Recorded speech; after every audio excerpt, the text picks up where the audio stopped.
Assalamualaikum warahmatullahi wabarakatuh. Selamat pagi. Minggu ini kita akan melanjutkan materi minggu lalu, yaitu patogen, penyebab penyakit pada tanaman yang masuk dalam kelompok biotik. Minggu lalu kita sudah cerita tentang jamur dan bakteri. Minggu ini kita akan masuk ke virus tumbuhan dan setelah ini nanti nematoda.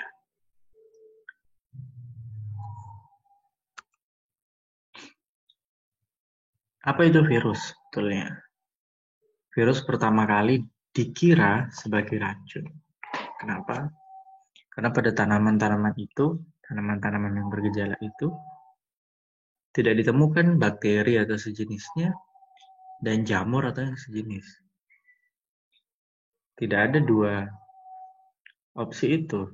Sehingga kemungkinan besar penyebab tanaman-tanaman ini sakit adalah racun. Ya. Kemudian tahun 1886, Adolf Meyer itu membuat daun tembakau yang tadinya sehat itu menjadi mosaik setelah diinjeksi dengan sap atau cairan tanaman, ya, cairan daun tembakau bergejala mosaik. Jadi ada tanaman tembakau bergejala mosaik, dia gerus, dia ambil sapnya, dia ambil cairan daunnya, kemudian disuntikkan ke daun tembakau yang masih sehat. Ternyata yang sehat itu kemudian lama-kelamaan menjadi mosaik juga. Artinya ada partikel penyebab mosaik yang berpindah. Lalu apakah ini racun? Dibuktikan dengan dilakukan pemanasan. Partikel racun itu walaupun dipanaskan tidak akan mudah rusak. Tapi ternyata setelah dipanaskan, tembakau sehat tadi yang diinjeksi dengan sap yang sudah dipanaskan ternyata tetap sehat. Artinya partikel penyebab mosaik ini inaktif atau tidak lagi aktif. Dia sesuatu yang bisa dimatikan atau diinaktifkan. Pengertian itu terus berkembang, penelitian tentang virus berkembang, hingga yang hari ini kita gunakan pengertian virus adalah serangkaian molekul asam nukleat, ya, baik itu RNA maupun DNA. Jadi virus itu adalah asam nukleat, bentuknya bisa RNA, bisa DNA, yang dilindungi oleh protein mantel atau oleh membran lipoprotein sebagai amplop. Jadi selalu dilindungi oleh protein dan di beberapa virus itu juga dilindungi oleh amplop. Mampu mengorganisasi dirinya untuk melakukan replikasi di sel inang yang sesuai. Dan virus ini punya tujuan yakni untuk melakukan replikasi diri. Ya, biasanya kita kan belajar sel itu bereplikasi ya di dalam selnya sendiri. Virus itu tidak punya perangkat-perangkat untuk mereplikasi diri. Maka dia masuk ke dalam sel, dia menggunakan fasilitas sel itu untuk bereplikasi, dia ambil alih untuk mereplikasi dirinya sendiri. Dia mampu untuk mengorganisasi dirinya, melakukan replikasi dalam sel inang yang sesuai, itu virus. Nah, jadi komponen virus itu yang nomor satu adalah genom. Dan nomor dua protein mantel. Di beberapa virus juga dilengkapi oleh amplop. Jadi ditutup lagi dengan amplop. Tidak di semuanya, tapi yang pasti ada adalah genom dan protein mantel. Nah, genom ini adalah bagian yang infeksius dari virus ini. Bagian yang paling bertanggung jawab dalam menyebabkan tanaman atau inangnya sakit itu si genom ini, bukan protein mantel, apalagi amplop. Walaupun tentu genom ini perannya didukung oleh protein mantel dan amplop, ya. Nah, selain itu genom ini juga pembawa informasi genetik, ya, di mana proses-prosesnya bereplikasi tadi itu dikode dalam informasi genetik itu, termasuk sifatnya dan sebagainya. Nah, genomnya virus itu ada dua tipe. Ada virus yang genomnya DNA dan ada virus yang genomnya RNA. Jadi ada dua tipe, tidak selalu DNA. Nah, dan juga tidak selalu double stranded. Kalau kita tahu DNA double helix itu kan ada dua DNA. Jadi itu yang double helix. Itu yang double stranded. Nah, genom virus itu ada juga yang single stranded atau ya cuma satu untai. Baik itu yang DNA maupun yang RNA, cuma seuntai. Tidak berpasangan. Itu yang single stranded. Bagaimana membedakan ini RNA atau DNA? Dilihat dari keberadaan urasil atau timin. Kalau ada timin, berarti itu DNA. Tapi di RNA, di genom RNA itu nggak ada timin. Timinnya ditukar menjadi urasil. Nah, genom ini dilindungi oleh protein mantel. Nah, amplop, beberapa virus itu memiliki amplop, ya, lipoprotein untuk melindungi atau sebagai pelindung paling luar dari protein mantel. Kemudian nomenklatur dan klasifikasi. Bagaimana virus itu dinamai? Virus ini adalah termasuk dalam makhluk hidup, karena definisi makhluk hidup adalah segala sesuatu yang memiliki materi genetik. Virus punya materi genetik, ya, genom, dan mampu menurunkan materi genetik itu ke keturunannya. Itu definisi makhluk hidup yang dipakai sehingga virus ini masuk dalam makhluk hidup. Bedanya virus ini makhluk hidup non-seluler. Dia nggak punya sel seperti kita manusia, hewan, atau tanaman, atau jamur dan bakteri. Dia non-seluler. Karena itu juga sistem taksonominya tidak ikut sistem taksonomi kingdom yang biasanya kita gunakan pada tanaman. Virus punya sistem sendiri. Sistem ini diatur oleh Committee of Taxonomy of Virus. Ya, itu ada grup taksonomi internasional. Itu yang memang concern untuk membuat nomenklatur dan klasifikasi dari virus. Kenapa ini penting? Karena sebelumnya virus ini dinamai dengan sangat simpel. Misal, tobacco mosaic virus yang tadi pertama kali sekali dikaji untuk virus ini kan, tobacco mosaic virus penyebab mozaik daun tembakau. Dia caranya diberi nama. Inangnya, tobacco, gejalanya, mozaik, kemudian tambahin virus. Ada inang, ada gejala, kemudian ditambahin virus. Tapi ternyata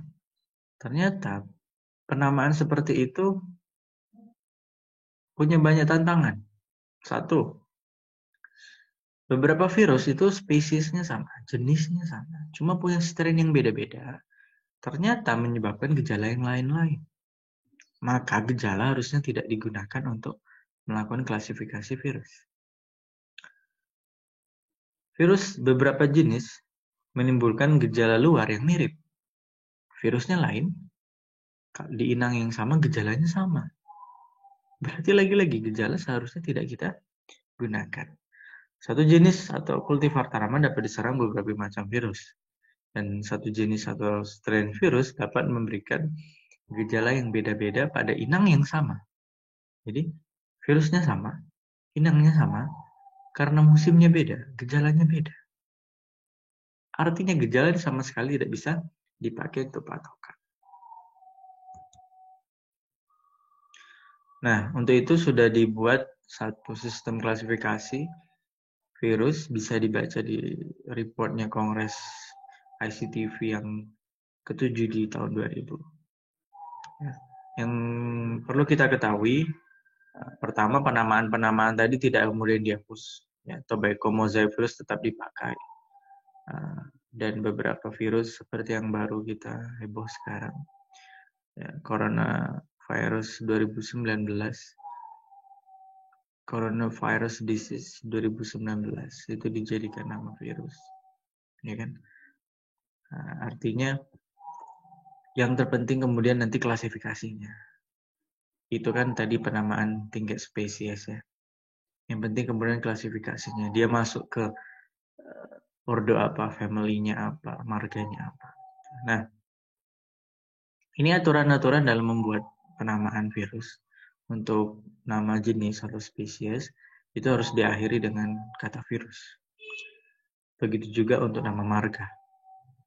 Untuk subfamily, itu diakhiri dengan imbuhan.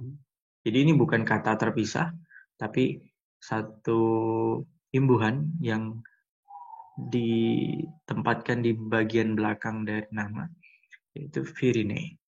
Ya, virinae.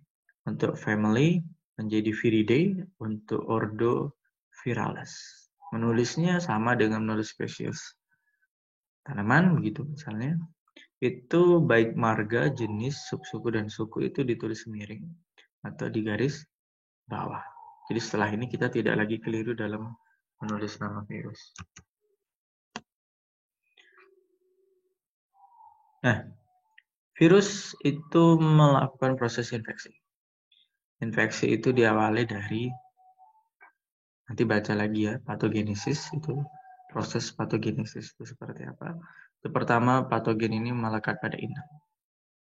Ya, kemudian dia penetrasi atau masuk ke dalam. Nah, jamur itu beberapa punya kemampuan untuk masuk secara mandiri, secara aktif menembus jaringan sel tanaman atau melalui lubang alami. Tapi virus itu nggak bisa seperti itu. Virus tidak bisa bergerak secara aktif. Maka penetrasinya berlangsung secara pasif. Baik itu melalui bantuan stilet serangga atau bantuan alat-alat pertanian.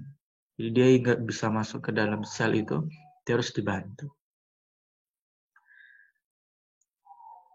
Nah, kebanyakan virus itu ketika penetrasi ke dalam sel, itu dalam wujud utuh, dalam partikel utuh.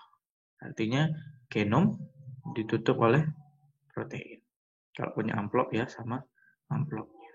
Dan sebagian kecil saja yang hanya masuk berupa genomnya. Proteinnya nunggu di luar, itu hanya sebagian kecil. Kebanyakan masuk secara utuh. Nah, setelah masuk dan penetrasi, setelah berhasil melakukan penetrasi sel yang rentan, asam nukleatnya tadi barulah dilepaskan dari selubung proteinnya atau mantel protein dan kemudian mulai menginvasi sel. Dengan tujuannya adalah untuk melakukan replikasi asam nukleat ini. Mengambil alih sumber daya yang dimiliki oleh virus untuk melakukan replikasi dirinya sendiri. Nah, asam nukleat inilah yang sifatnya infektif atau infeksius tadi dan melakukan proses infeksi. Setelah melepaskan asam nukleat inilah virus sekali lagi ya punya tujuan untuk mereplikasi diri. Dia akan memperbanyak asam nukleat, membentuk partikel baru dan dia nggak punya sumber daya apapun. Kita tahu dalam proses sintesis protein, kalau hidup akan butuh energi, butuh S ribosom sitoplasma, butuh mRNA, RNA messenger, tRNA, semua itu diperoleh dari inangnya. Dia nggak punya itu. Karena itu virus tidak akan mampu bereplikasi kalau dia tidak menginvasi inangnya. Dia akan butuh molekul protein, mineral, beberapa enzim, polimerase misalnya. Itu semua diambil dari inang dan itu yang membuat inang terganggu. Inang tidak bisa melakukan replikasi transkripsi protein seperti apa seharusnya. Sehingga mulailah metabolisme inang ini terganggu dan kita melihatnya sebagai gejala. Bagaimana virusnya masuk? Infection site. Jika ditularkan lewat mekanis atau penetrasi melalui sel yang baru saja dilukai. Jadi virus masuk lewat sel yang baru saja dilukai, misal stilet atau misal tergores dan sebagainya. Itu dia akan masuk lewat sel itu, tapi dia akan berbanyak diri itu di sel-sel sekitarnya. Karena sel sekitarnya itu masih utuh dan hidup. Tujuan virus untuk bereplikasi. Artinya ia butuh sel yang masih hidup. Karena itu, tanaman yang diinfeksi oleh virus itu jarang sekali yang mati. Yang ada tanaman tetap hidup karena dia butuh sel hidup. Itu udah bereplikasi. Tapi tanaman ini tidak akan pernah menghasilkan, tidak bisa tumbuh dengan baik. Itulah ciri khas gejala oleh virus. Dia tidak membunuh. Jika penetrasinya itu melalui trikoma daun, ya, rambut-rambut daun yang patah, itu akan mengeluarkan sitoplasma. Yang dalam waktu detik, dalam beberapa detik, sitoplasma itu akan tersedot kembali ke dalam daun, ya, karena perbedaan tekanan udara. Nah, ketika sitoplasma itu masuk lagi ke dalam daun, virus itu terikut. Dan setelah itu, secara pasif, mengikuti aliran sitoplasma. Nah, kalau melalui invertebrata, misal serangga, pencucuk penghisap, atau dengan nematoda, maka virus akan langsung masuk ke floem. Karena pencucuk penghisap ini langsung mencucuk ke bagian floem. Oke, bagaimana interaksi tumbuhan dengan virus? Ya, tidak semua tanaman itu bisa diinfeksi oleh virus tertentu. Harus ada kecocokan dulu. Ya, kalau tidak bisa diinfeksi, artinya itu bukan inangnya. Dan keduanya itu punya interaksi yang tidak cocok atau tidak serasi atau incompatible. Ya, kalau virus ketemu tanaman tapi bukan inangnya, maka interaksi mereka incompatible, tidak serasi dan tidak akan menyebabkan sakit. Nah, reaksi incompatible ini juga bisa terjadi bukan hanya antara virus dengan tanaman bukan inangnya, tapi antara virus dengan tanaman inangnya tapi yang tahan. Reaksinya juga incompatible. Itu yang terjadi pada tanaman tahan. Nah, ketahanan itu bisa terbentuk secara genetik atau terinduksi. Di ketahanan itu dimiliki tapi belum muncul, tapi dengan adanya infeksi patogen lain, ketahanan itu jadi muncul, jadi tumbuh, sehingga ketika datang virus, reaksinya jadi incompatible. Nah, ini bentuk interaksi antara tumbuhan dengan virus. Satu imun atau kebal, karena memang bukan inangnya, maka virus tidak akan bisa melakukan replikasi. Tipe kedua ini dapat terinfeksi, tetapi satu, resisten atau tahan. Jadi, multiplikasi virus terbatas, hanya di sel pertama, kemudian tidak berhasil berpindah ke sel lain. Misal, karena tidak berhasil menjadi protein yang bertanggung jawab untuk memindahkan virus dari satu sel ke sel lain. Ini tanamannya oleh kita terlihat seperti resisten. Virusnya sama sekali tidak bisa bergerak kemana-mana dan tidak menyebabkan kerugian. Tipe 2 disebut resisten, tapi yang ini tipe hipersensitif. Ya. Tanaman secara sadar, secara sengaja membatasi infeksi virus. Jadi begitu virus masuk ke satu sel, maka tanaman akan melokalisirnya dengan membunuh atau mematikan sel-sel yang ada di sekitarnya.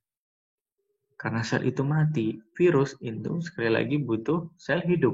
Maka virus tidak akan bisa kemana-mana. Karena di sekitarnya selnya mati. Yang kita lihat nanti akan berupa nekrotik lokal. Nekrotik itu apa? Silahkan dibaca lagi. Tipe berikutnya dari sensitif. Rentan yang sensitif. Maka ini akan terjadi penyakit yang sangat ganas. Reaksinya, interaksi antara tumbuhan dan virusnya sangat cocok. Ya. Sangat serasi, maka akan tumbuh interaksi menyebabkan gejala yang sangat berat atau penyakit yang menjadi ganas. Tipe terakhir adalah rentan tapi toleran. Artinya apa?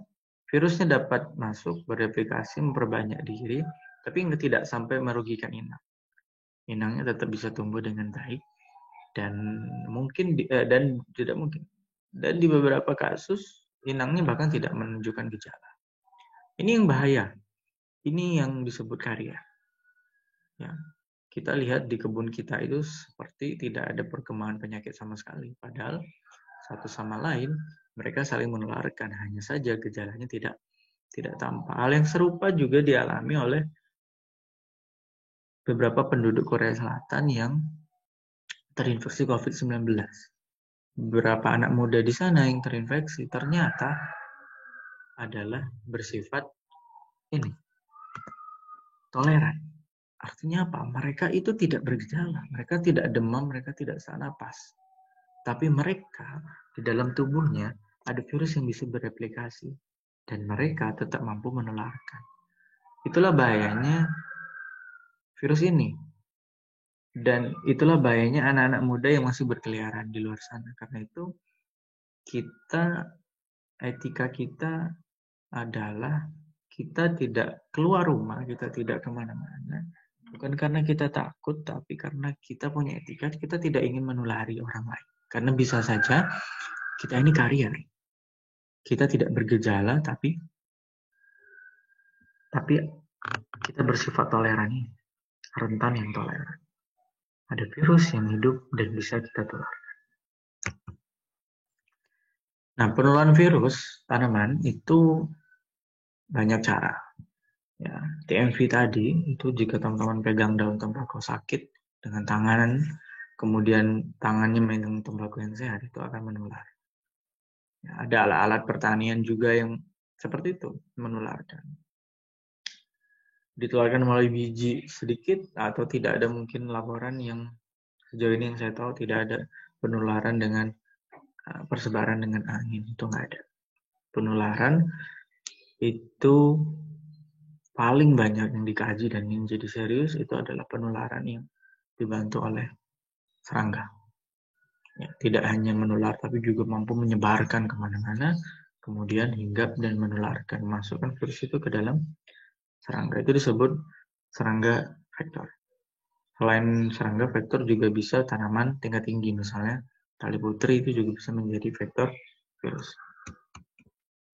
Ada 3 tipe hubungan antara serangga vektor dengan virus. Ya. Hubungan pertama adalah virus dengan serangga ini nggak cocok, sehingga serangga ini tidak bisa menyebarkan atau menularkan virus itu. Itu tipe 1. Tipe 2, serangga ini bisa mengambil virus dari tanaman, tapi virusnya hanya berada di kelenjar ludahnya saja. Jadi tidak bisa beredar ke tubuh serangga. Jadi artinya apa? Hanya ada di sekitar stilet dan kelenjar ludahnya. Artinya itu kalau serangga ini terbang, kemudian mencucuk tanaman lain, maka secara langsung, secara cepat, dia akan menularkan. Kenapa? Karena ada di dalam alat pencucuk penghisapnya itu, virus itu berada. Tapi ini juga berarti bahwa keberadaan virusnya itu tidak bertahan lama di serangga. Karena hanya ada di bagian stilet, lama-kelamaan akan berkurang, dan hilang. Sehingga serangga ini, tipe ini, tidak lagi menjadi vektor virus hingga dia mencucuk tanaman bervirus lagi. Tipe 2, virusnya tidak hanya berhenti di stilet, tapi masuk dan bersirkulasi di dalam tubuh serangga. Maka kalau ini terjadi, begitu serangga ini mencucuk, menghisap, dia tidak bisa langsung menularkan. Kenapa? Karena virusnya sedang bersirkulasi dulu. Sirkulasi ini butuh proses untuk kemudian kembali lagi ke stiletnya. Ya. Tapi konsekuensinya adalah serangga ini akan mampu menularkan virus ini selama virus itu masih ada di dalam tubuhnya. Dan jika sirkulatif begini, virus ini nggak mungkin cepat habis. Nah, ini bahaya. Tapi yang paling bahaya adalah interaksi di mana virus ini mampu bersirkulasi di tubuh serangga, bahkan mampu memperbanyak diri di tubuh serangga. Untuk yang tipe ini, virus ini tidak akan cepat habis. Bahkan beberapa disebutkan telurnya nanti, anaknya nanti, generasi berikutnya pun bisa menjadi vektor virus itu. Nih, jika tidak bisa mengakuisisi tadi, itu disebut non-persisten, tidak ada kelanggengan, tidak vektor begitu. Jika hanya melekat, tidak sirkulatif, maka hanya semi-persisten. Tapi jika mampu bersirkulatif, baik itu yang tidak mampu bereplikasi dalam tubuh serangga maupun yang mampu, itu disebut sebagai persisten, sifatnya persisten. Yang mana yang paling bahaya? Silakan beri pendapat. Sekian, terima kasih.